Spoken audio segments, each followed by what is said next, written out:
even sea salt, you can get purified sea salt, obviously. But, we do get whatever is, the plankton and, everything else. And it's plankton. So you cannot call this one vegetarian. It's definitely not vegan. No.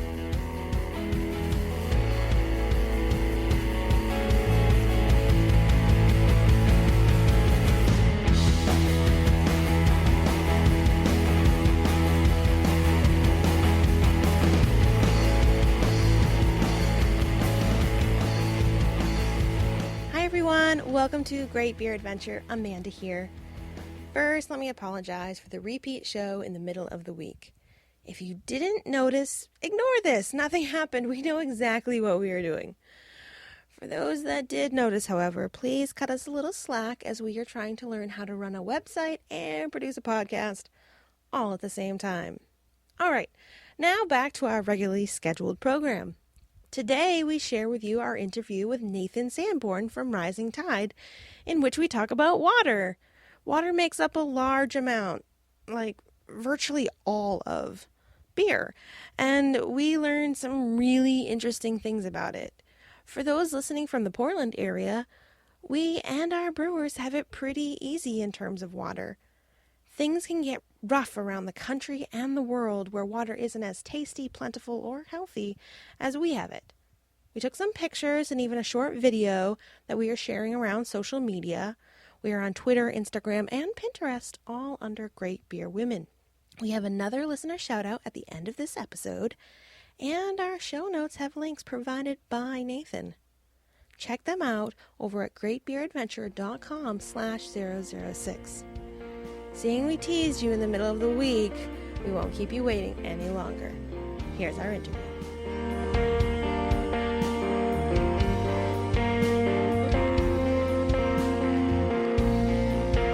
We are sitting here in Rising Tide in an office off the corner of the brewery. It is myself, Amanda, Jane, and Jen, and we are sitting here today with Nathan Sanborn.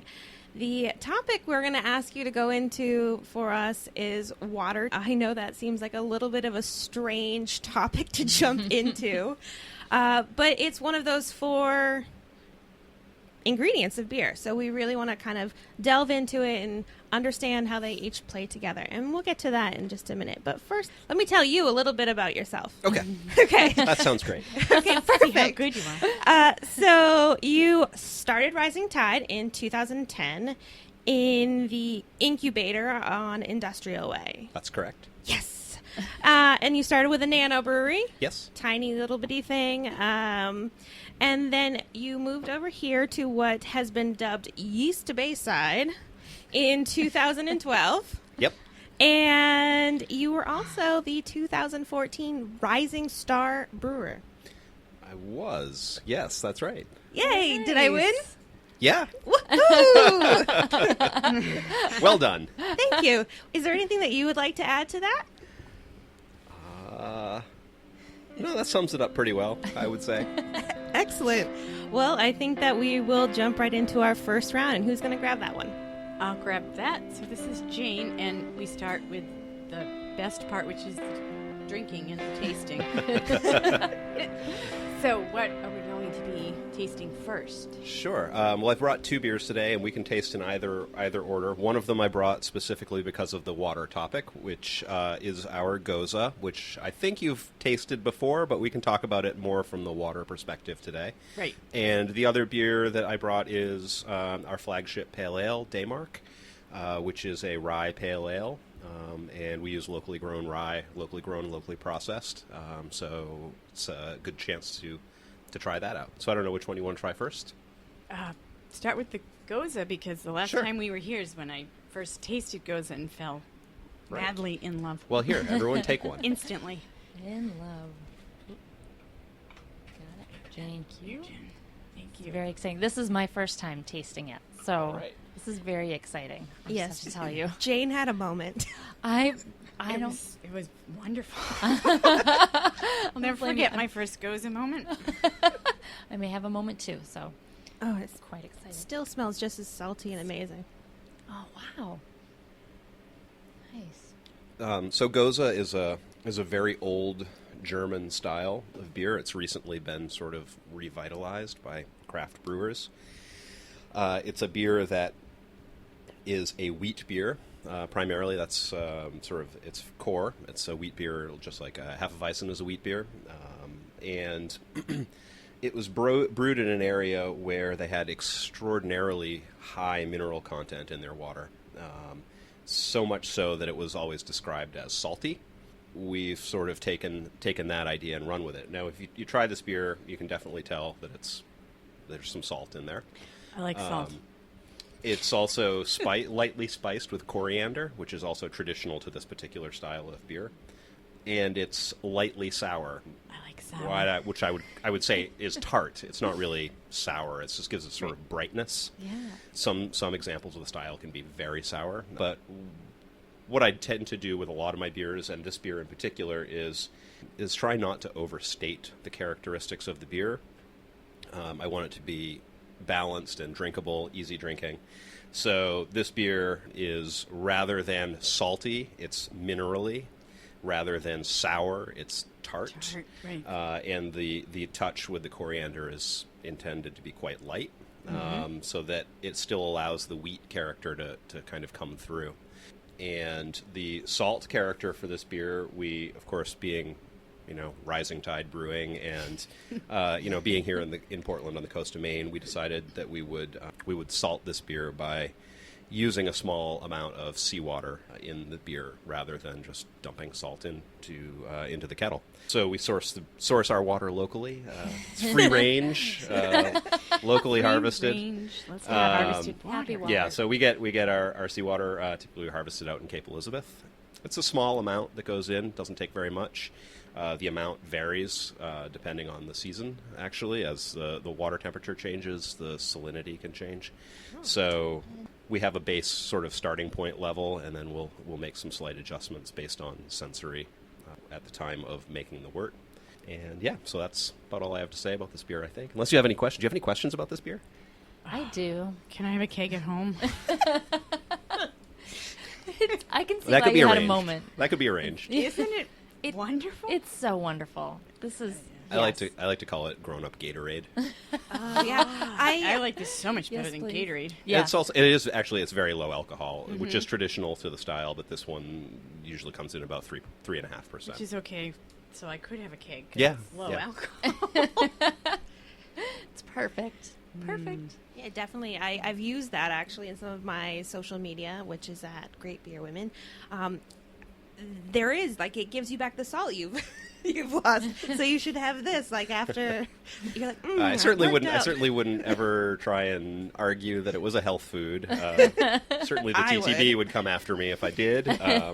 But no, it does. I think it. It has that kind of character that makes you think of that. Yeah. It is. It's got that. So it's just lightly salty, lightly tart. It's really very easy drinking. Very It is. easy. Yes. It is.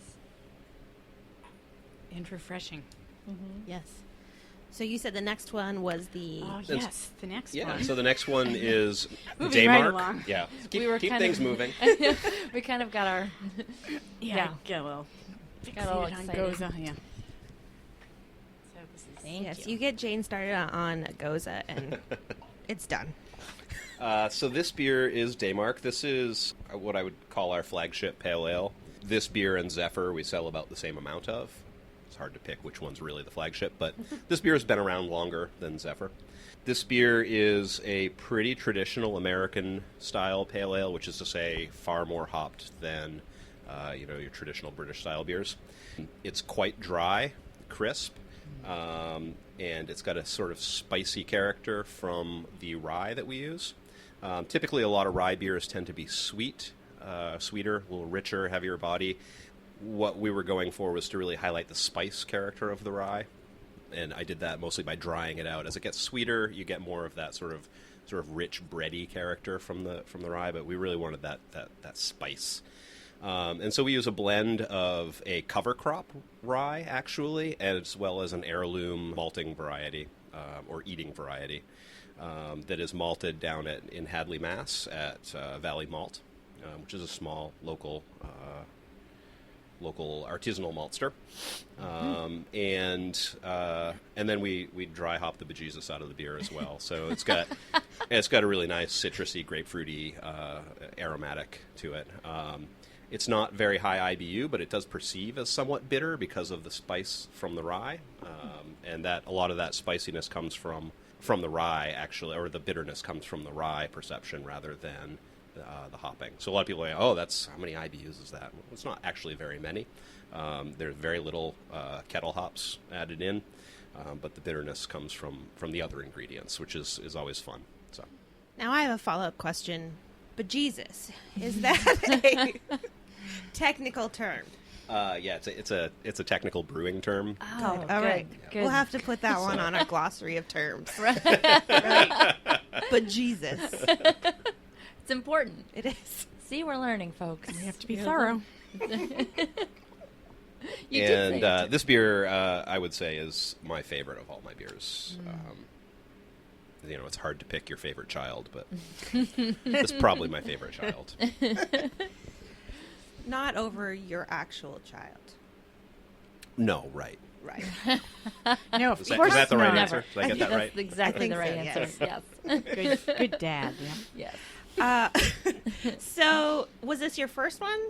No, this wasn't. This was actually the third beer that we released. Our first beer was Ishmael, our copper ale, which is still an important part of our core. And our second beer was actually the Ursa Minor, the wheat stout that we do, our winter seasonal. And then I released this beer in the spring, first full year that I was brewing. Nice. Excellent. Any other questions? I don't think so. I can't think of any. It's really tasty stuff. It It's is. deliciously Yes. tasty. All right, I think we're going to move on to our next round, which sounds so thrilling, I know, water. But we have some serious questions about this. Okay. So, I'm going to take this round. I'm going to lead the way. And now I say it's serious because water makes up 90 to 95% of beer. Yeah, absolutely. And so without water, we'd be in deep trouble. Yeah, there's not a lot of beer without water. Can you think of Yeah. any? No, not really. Astronaut beer. Do they Yeah, have it's a pretty thermal much the base ingredient. If we get right down to it, and it's so much of the volume of beer that the quality of your water really makes a difference. So it really matters. Places that have really great tasting water tend to have a lot of breweries. We have great tasting water here in Portland. And the Sebago Lake water is some of the best I've had anywhere in the world. And just from a flavor perspective, it's very clean and neutral. Doesn't get in the way, and there's no off flavors in the water. So it's great to brew with. Yeah. And so you actually have, before you started, you homebrewed a lot, much like every other brewer out there. But you homebrewed on both coasts. Did you did. notice any difference in the water? It's. I wouldn't say I noticed a huge difference. When I first started brewing, I brewed in California, and the water there is extraordinarily soft. It's mostly runoff, snow melt. Our water here is also extraordinarily soft. There's not really much in it in terms of minerals. And I was just getting into brewing, so my experience with water at that point was very, very limited. Right. Other than to say that the water that we had tasted really good. It was a good base for brewing with out there. I didn't really start getting into the sort of more of the science side of looking at water until pretty recently. Looking back on it, I'm not really sure from a technical brewing perspective what the situation was, but I do know that from a flavor perspective, the water was really nice. Drank the water all the time. So any place that you go that you drink the tap water is usually, that's a good sign. Here's like first step in the right direction on your water. Saying that, I lived down in Florida for a little time, and you didn't drink the water. Yeah, there are a lot of places, in the country, in the world, that you don't Yeah. drink the tap water, whether it's not safe to drink in some parts of the world, but certainly here in the States, there are a lot of places where the water just doesn't taste very good. It's either highly chlorinated, or it's very minerally and unpleasant. So, And I, in my research of water, which there's not a lot out there when you're like beer and water. They're like, you need a lot.